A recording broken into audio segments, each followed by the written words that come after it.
Howdy, this happens to be the final video in our fret process, and so we're going to show you how to set the frets, press the frets, and then finish the frets out. So it's a fairly long video, however, we've got quite a few steps to look at. So before we begin, we're again going to make sure that the fretboard and the neck are straight and level, so that there's a level of flatness associated with that. So again, we use our straight edge. Adjust your truss rod to ensure that it is flat.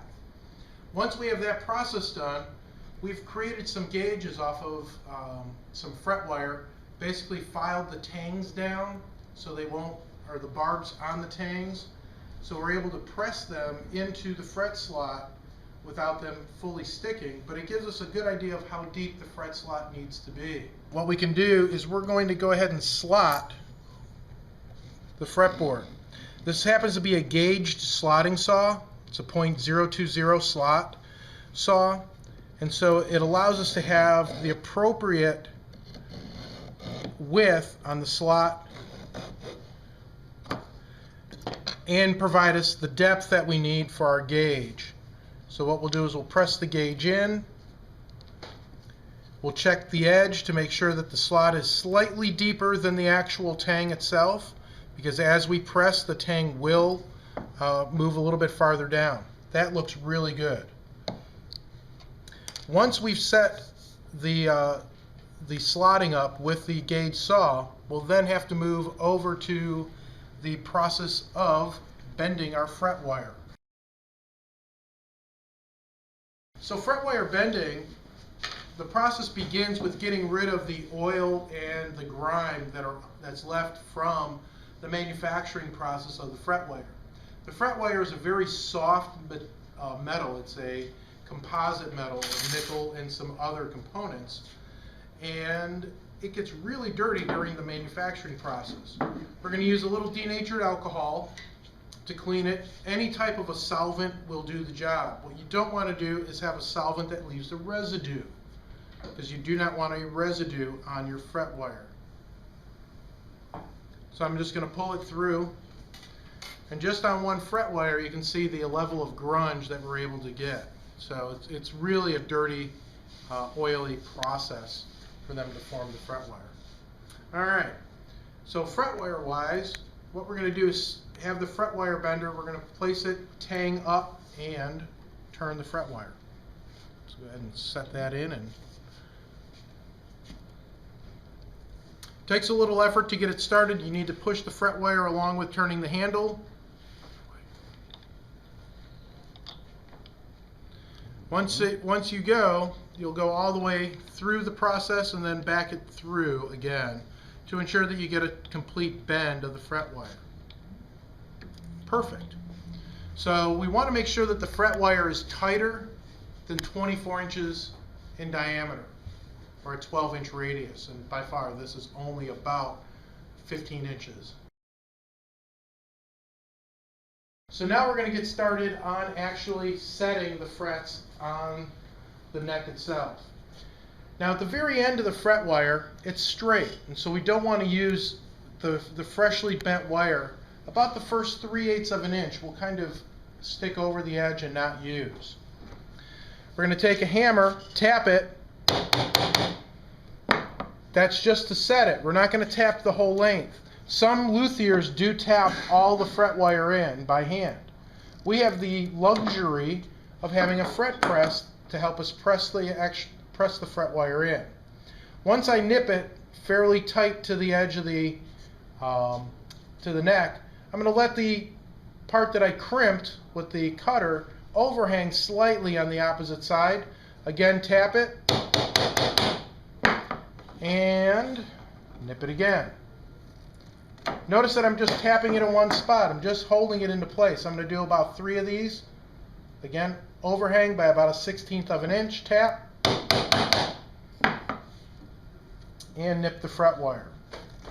Once you have 3 to 5 of the frets done, we'll bring it over to the fret press.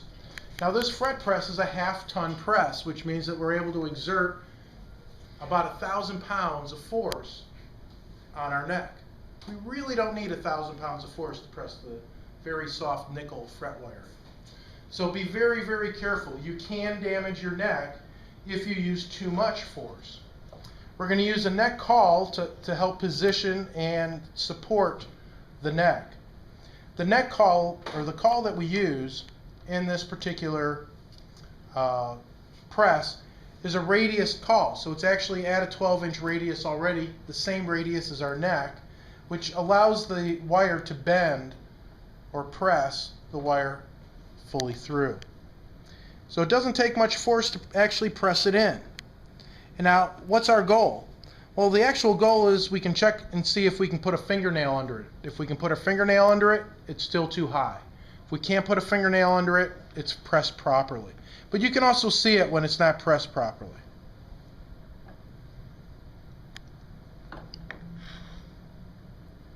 So it doesn't take much force. And again, notice how it's set up. We have it about centered with the caul. We want the caul to be centered on our neck so we get the full curvature. So now we've got the frets pressed on the fretboard. We'll then go back and finish nipping the ends off. This time quite tight to the fretboard.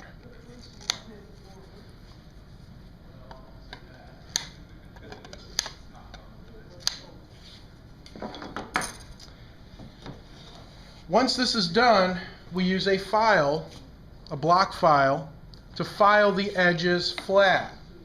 We'll also use this file to put a bevel on the fret wire. So now the first step is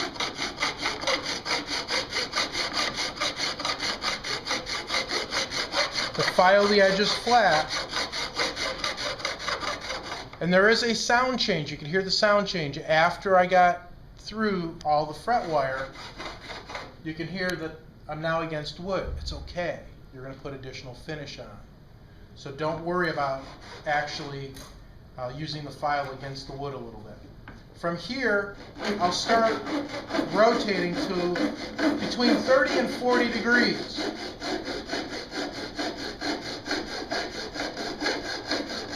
You don't want to go past 45. Okay, 45 is about here. You don't want to go past 45.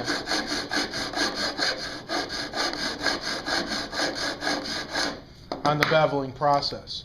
So when you bevel the fret, we want to make sure that there is an actual bevel across the edge of the fret.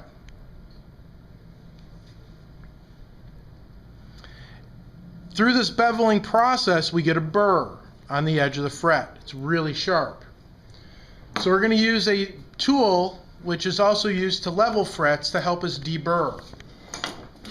To de-burr, we're not going to grind on the fret. What we're going to do is roll the deburring tool around the fret. That's the goal. We're going to roll the tool around the fret.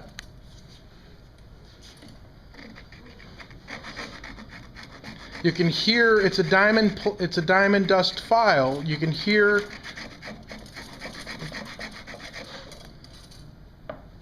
the burr being taken off. But the goal is just to roll your wrist to take the burr off. At times you may want to rotate just a little bit to ensure that you get all the burr.